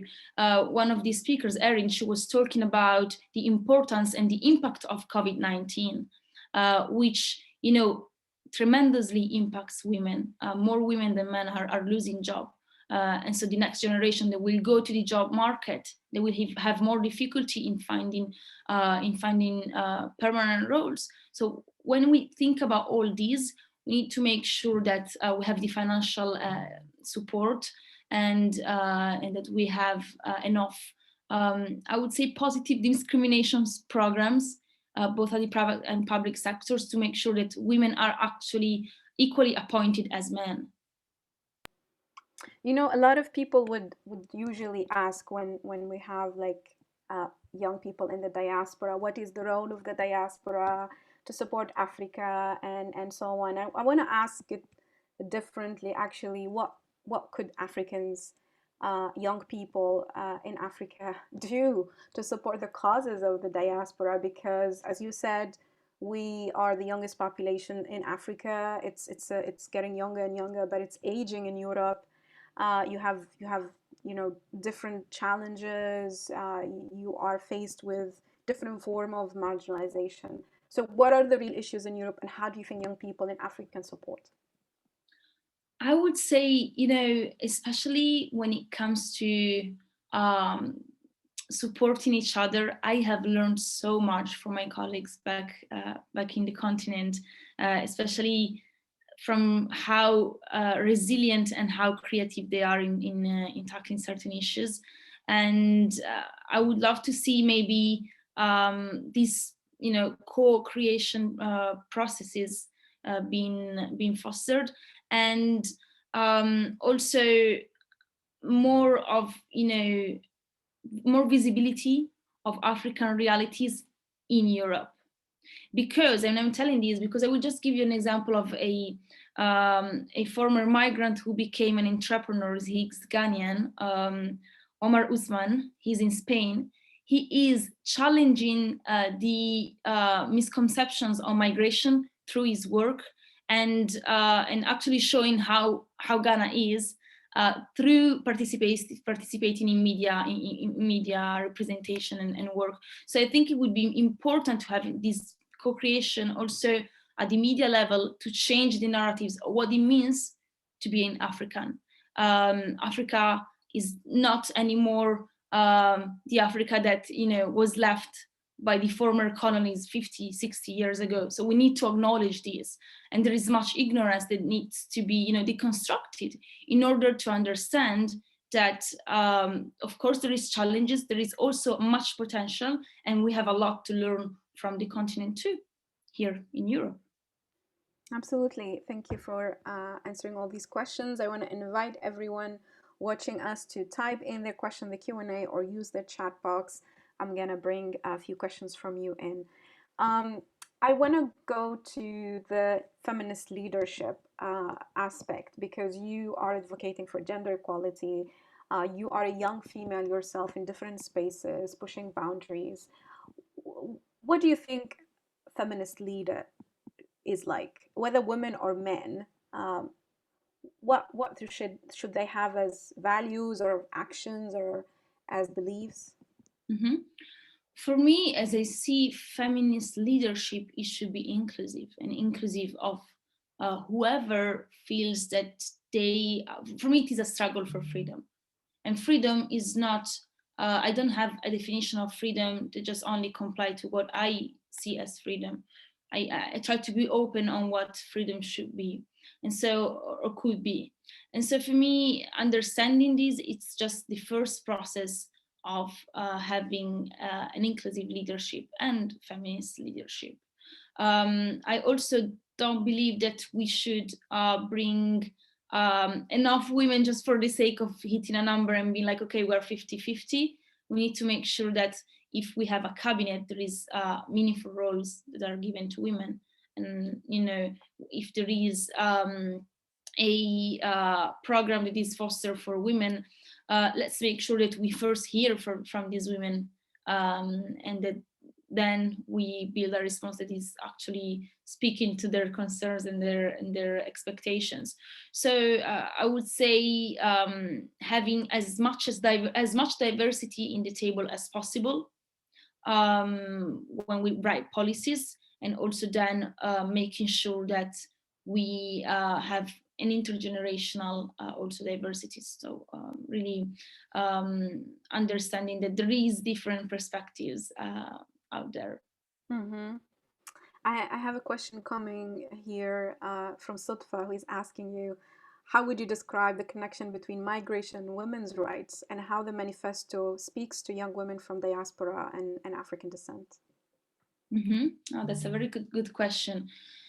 You know, I think that being an immigrant daughter, or, you know, a woman from the diaspora, it's a total different struggle, in the sense that there is an identity struggle, there is a gender struggle, there is, you know, many elements that add to the balance. And so when it comes to addressing our realities, it is not the same being an immigrant that lives in the US and is an African descent, who might face so many struggles, but lives still in a country of immigration and have, you know, totally different reality than, for example, an immigrant living in Europe. And I feel that there is still so many unhealed wounds that immigrant descents live with and carry living in Europe.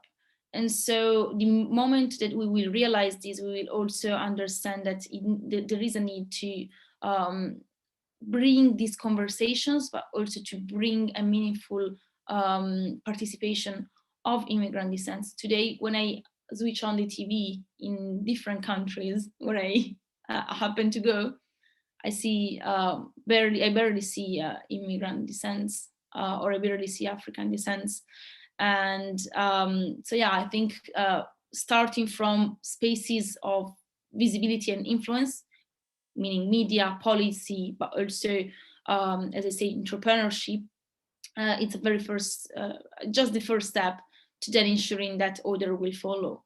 If we, you know, set these representation models, which is not, again, tokenizing, just, you know, putting there a person of color just for the sake of putting them there, but more like creating this mechanism, then we will be able to see a change, and also hopefully a change in mindsets, because, as I say, there is still lots of reluctance towards seeing us as part of society. Absolutely. Thank you so much, Yasmin, for your honesty and for sharing a little bit about yourself. I know there is more to who you are and to your story. I want to give you the final words to tell us, maybe, what would you say to the younger version of Yasmin, to the girls out there in Italy, in France, in Morocco, in Belgium, where you are right now, everywhere? What would you tell them? So that's a very Very, very nice question. What I will tell them, or what I will tell myself, is don't be afraid to go out there and speak up for what you think matters.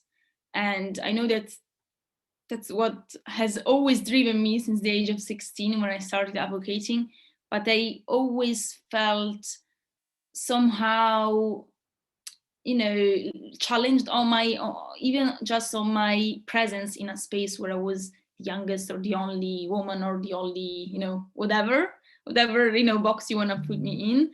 But understanding that you can be wherever you want and hold that space with confidence because you belong. So that's my last word.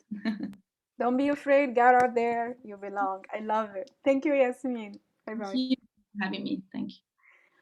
All right, we will move to our last fire chat, and I would like to invite Ambassador Tijmen to join us on stage. This fire chat will be focusing on member states being part of action coalitions and amplifying youth engagement. Unfortunately, Minister of Women, Family and Elders of Tunisia apologized. She wasn't able to make it to the session, but I'm really thrilled to have Tijmen Rooseboom with us, Ambassador for Youth, Education and Work of the Dutch Ministry of Foreign Affairs. And I believe he will be joined by Lisa, Netherlands Youth Ambassador for Sexual Reproductive Health and Rights, Gender Equality and Bodily Autonomy. So, Ambassador, the Netherlands is among Action Coalition leaders of feminist movement and leadership, which is an important coalition for all of us, and it's cross-cutting actually among all the demands of the manifesto, but especially I think the co-leadership, the intergenerational co-leadership, having feminists really in the process, in the implementation, in the creation, and all throughout. That's what is it about. So we are glad to have you with us and have Lisa with us, and I want to give you the floor first to share with us some of your thoughts. Thank you so much. Can you hear me well? Yeah, I'm just checking. Good. It's wonderful to be here. It's really wonderful to see you again. I'm happy to see we're taking up this role, really combining these two important agendas of the feminist movement, so to say, and the youth movement together, because it is so crucial. It's about, in the end, it's about inclusivity. It's about it's an agendas that are so aligned, so to say, and that is actually what I want to talk about. So I also want to thank the Nala Feminist Collective for organizing this. These two topics are quite close to my heart, and actually also quite close to the Netherlands policy's heart. It sounds strange to say that a policy has a heart, but it has. So I'm happy to be here, and the forum actually has, I noticed, the whole concept of intergenerational dialogue in its title, with the generation equality. That really shows actually what there's the promise of an intergenerational dialogue in its title. So that's why it's even more important to have this session, but also that we all need to work on meaningful youth participation. I know it's mentioned before, but it's so crucial to keep highlighting it. We as a ministry are really trying to improve, trying to make sure that we actually, within our programs, within the work that we do, within our diplomacy, we increasingly engage young people, do not just see them as beneficiaries, but see them as partners. That is what we call our Youth at Heart agenda. And that's, on the one hand, it's about offering opportunities for work and education to young people, but definitely also about voice, because you can't talk about this issue, as is absolutely the same in all these issues. You can't talk about it without mentioning the voice of young people. So back to the GEF forum. I mean, the Netherlands indeed leads on Action Coalition 6, together with Canada and Malawi. And the whole idea of actually supporting feminist movements and leaderships is something that we do a lot. We have our large SDG 5 fund, and we really call upon all other countries as well to support women's rights organizations, and specifically also civil society. Because, and here I would say, just for my last point, we need to make sure that this agenda that we have as well, and that we're discussing now, on supporting women's rights organization and female leadership on the one hand, and the youth at heart, so to say, on the other hand. We also need to make sure that these agendas align. And actually, to show that commitment, that's why I wanted to share with Lisa as well, because yes, she is our youth ambassador working for SRHR, Gender Equality and Bodily Autonomy, but she's also very much working on and leading on the Netherlands input and the Netherlands work towards this Generation Equality Forum. So that's for us also a way of trying to make sure that these agendas and the meaningful youth participation and actually are aligned. So in that spirit, I will no longer talk and give the rest of my time to Lisa. With your permission, Chair. Of course, Lisa, the floor is yours. Perfect. Thank you so much, Tijmen. Hi, everyone. Like Tijmen said, I'm the Youth Ambassador for SRHR, Gender Equality and Bodily Autonomy. And I am very excited that Tijmen wanted to share his time on stage. And I think considering the topic of the session, it's very fitting. And I think for us on the Dutch side, and I think Tijmen sketches very well, it is really a no-brainer that young people are there when we're present at such momentous events like the GEF.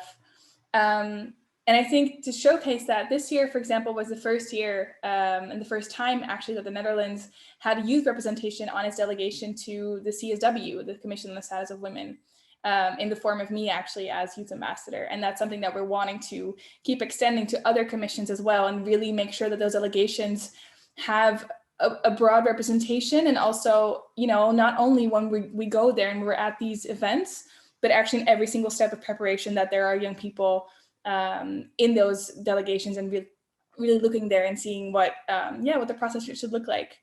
At the same time, I am of course a youth ambassador, but I also very much believe that we need to create this age balance across the board, and not just with, you know, these elected special young people. So I really think that it's a real statement that the government decided to ask me to take on a second role and actually lead on the Dutch efforts for the GEF process, because, you know, I get remuneration for that and real support and real responsibility. And instead of me doing my work as a symbol and as a representative, I actually get to participate there behind the scenes and really set the agenda on behalf of the Netherlands, which I think is a really big statement. But I also think, obviously, before we actually reach that full age balance that we're working towards, of course, I also keep seeing the impact of more youth representation across the board. So I think while we're here and while we're talking about the GEF and in the final stages of defining our commitments, I think today was initially the deadline. I really want to call on you to follow our example and to take a look at your team's diversity and age balance if you're on the side of a commitment maker or a government. Or if you're a CSO, call your government out on it, right? And I think as we follow up on Paris later this year, working together on gender equality for the next 5 years, I would really like to see many more feminist youth ambassadors taking the lead in their country's efforts for women and girls, for gender equality across the board. I'm happy to see how you'll take that on. Amazing. Well, first of all, let me thank Tijmen because when we invited him, he said, I want to bring the person to speak. And I really appreciate that, because that's what we've been advocating for. That's co-leadership. When we have the platform, bring a young person, when you get into around, you know, a table meeting, when we say we want to be at the table, that's what we mean. Not just, you know, tick a box, give the person, you know, just a seat, but actually give them a platform to say what they think and to contribute. So I join your voice, Lisa, in encouraging everyone to see this model and replicate it in different countries. It's extremely important. We also brought another young person to ask the Netherlands. Hawa, I want to bring you on board, and while you open your camera, we saw, you know, in the fire chat with UN agencies asking, you know, UNFPA and UN Women, holding them accountable to how young people are engaged. We also saw the philanthropists and asking them, how do you support young people, resource them to do their work? But also member states have a different role, and we have different asks from them. And the Netherlands is an action coalition, not only representing the Netherlands, but have on its shoulder the responsibility to engage a lot of young people across the world and make sure the youth agenda in general is there. So Hawa, I want to give you the floor to ask your question. Thank you so much. Aya, can everybody hear me, please? Okay, thank you so much. Thank you for this wonderful dialogue. I'm really inspired. It has been a really amazing and interesting conversation. But my question is pertaining Action Coalition member states. So what are your commitments in amplifying youth engagement? And just to say that Hawa is part of the youth task force of Generation Equality Forum. So she also carries a lot of responsibility in there. So Tijmen and then Lisa. Yeah, of course. Yeah, for us, it is a bit like also Lisa said, but for example, her engagement really active within our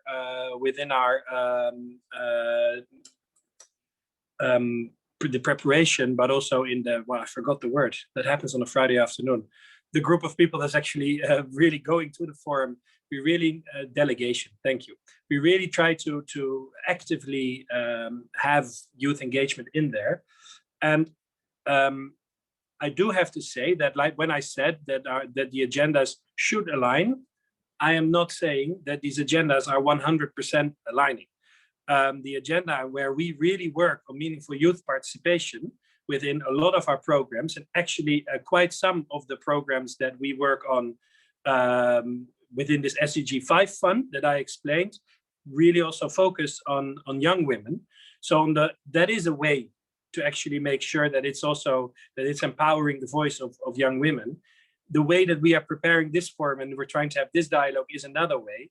But I do have to say that if there is more advice on a way to actually be more actively engaging with young people in the run-up and during the forum itself, to actually make sure that it does not happen in a tokenistic way, that it's actually really meaningful, that is still something that I think that we can learn. Maybe Lisa, you don't agree. I mean, on the one hand, you said you're a good example of what we are already doing. On the other hand, I do feel that we can still improve to make sure that it's actually something that comes completely natural also during this forum. Yeah, no, I definitely agree, Tijmen, what you said. And that's why I also said, we're still moving towards that world where there is an actual perfect age balance. But until we're there, we have to do it with the people that we have over here. And I think as for your question, Hawa, once more, I think we really see this GEF, this entire forum, as a huge opportunity to once more reaffirm the things that we've been doing for the past 20, 30 years, right? There's no way that we're letting it go. And especially, I think, from our perspective, we're increasingly seeing the value and the necessity in really engaging young people there. And so it's a no-brainer, like I said, that we really align the gender equality agenda and the youth leadership and the youth participation agenda there, and that we really bring them together, because they cannot exist without the other. And I think the GEF really provides the perfect momentum to do that, and you can really count on us to keep building on that for sure. And in that regards, actually, Hawa, if I can, I don't know if a fire chat can go both ways, but if I can actually ask you how you would see that we as a member state could do better and could do more. Do we still have Hawa with us? I hope so. Otherwise, Aya, you have to answer. Hawa is here. Okay.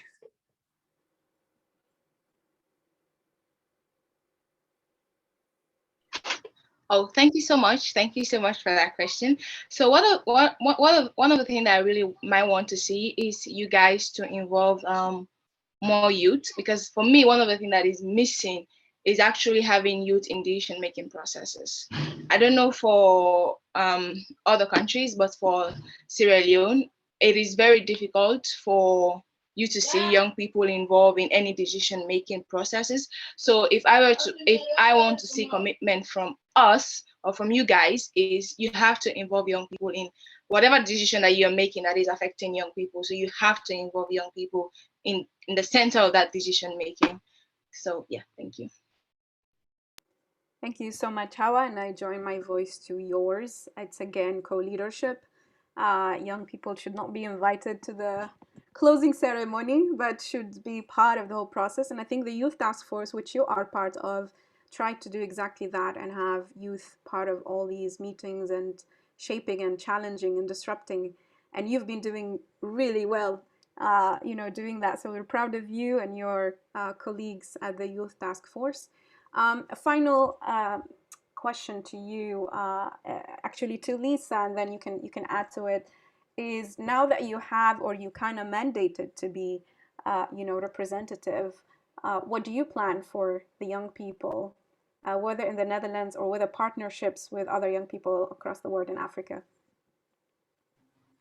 And are we talking as we lead up to Paris? Because that's we don't have so much time left for that, but obviously beyond Paris. Your vision in general, because I heard you have resourcing, you are remunerated, which again is something we've been advocating for. When you put a young person in a position of leadership, please do institutionalize it and resource them so that you don't have to worry about that and you work on strategic planning. What's your vision? Yeah, no, I love the question because I think there's so much that we can do still. And the fact that my position, so I'm the only youth ambassador actually in the entire Dutch government, and I'm the youth ambassador for SRHR, but obviously there's so many other themes that also touch upon what young people actually need. And I think considering I advise on foreign policy, it is really essential that I engage people from all around the world, right, that our foreign policy actually touches upon. And I think it's been a struggle for me this year due to COVID, but at the same time, that is something that really legitimizes my position as well, and that makes it as valid as it is. So I would really say for my position, I really want to see it expand. And I also want to see a lot more youth ambassadors like my own role around the world. But also, I think if we're even talking about recruitment processes, right, they're very often not so inclusive, and they don't really allow a very broad range of young people in there, or even young people at all. And I think that would definitely be a point for improvement there. So, I mean, it's a huge question, right? And I think there's a lot that we can do. But it really all starts with getting that age balance. Mm-hmm. That's what I would... Thank you. Do you have something to add, Tijmen? Well, no, just that it indeed is the point to how boring the word might sound, for us also to institutionalize it, so to say, to actually indeed make agendas. Actually, the youth engagement, the meaningful youth engagement is there. We try to do that through sharing best practices with our colleagues, having a toolkit, a youth advisory committee, people like Lisa, and indeed, hopefully soon more Lisas.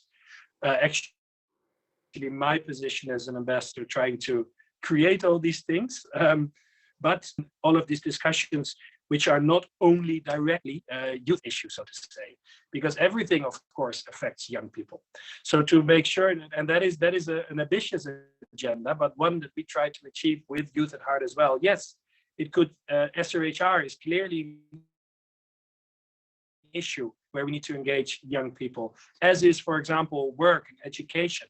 But generally, on a lot of policy, we need to make sure that there is institutionalized participation from young people, including the feedback with what we as government do with the input from young people, because I think that's very often where it's also lacking. So indeed, this is a very big question, but that we can actually inspire and get along more partners and more countries to the same approach.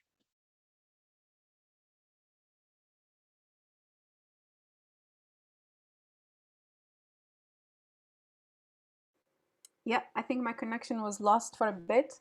Yeah. But you're back.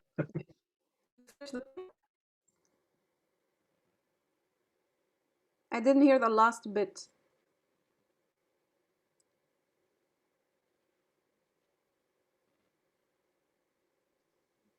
Can you hear me? Quite all right, Aya. I just said we're happy to have you back. I also thought that the connection was gone for a minute, but I was happy that you could still hear me, and we're happy to have you back. Awesome. So I see a lot of people on the chat really want to get in touch with you and want to collaborate with the Netherlands. So maybe probably you can drop their contact, and maybe you can tell us if people want to engage, what should they do? What are maybe some of the future things that you're doing? I know you ran last year a strategy, and you held a couple of meetings that are global. Is there any future events happening?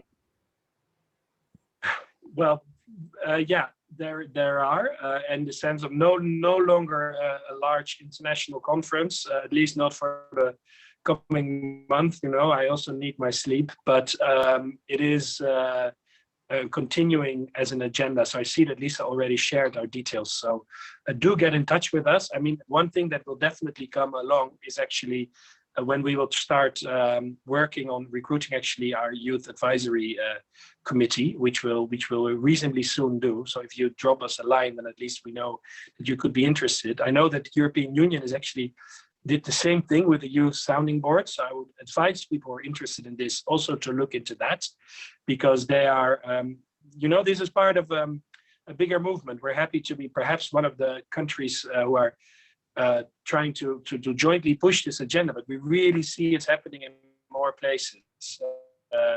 Really actively involve young people in different agendas, not just clear-cut youth issues or standalone youth engagement, but really trying to integrate it. So yeah, so I would say have a look at the youth@heart.nl website. If you give me the opportunity to do a bit of advertising, you actually see a lot of interesting content.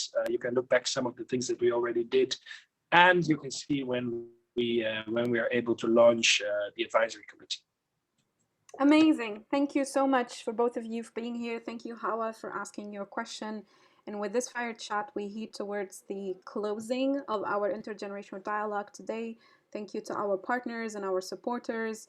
We're grateful to Ambassador O and her office, Ambassador, the UNFPA Executive Director Office, the UN Women Executive Director Office as well, both represented here. Thank you, Bill and Melinda Gates Foundation. Thank you to the Children Investment Fund, CIF, and the Dutch Ministry of Foreign Affairs, and all the young people who asked the question.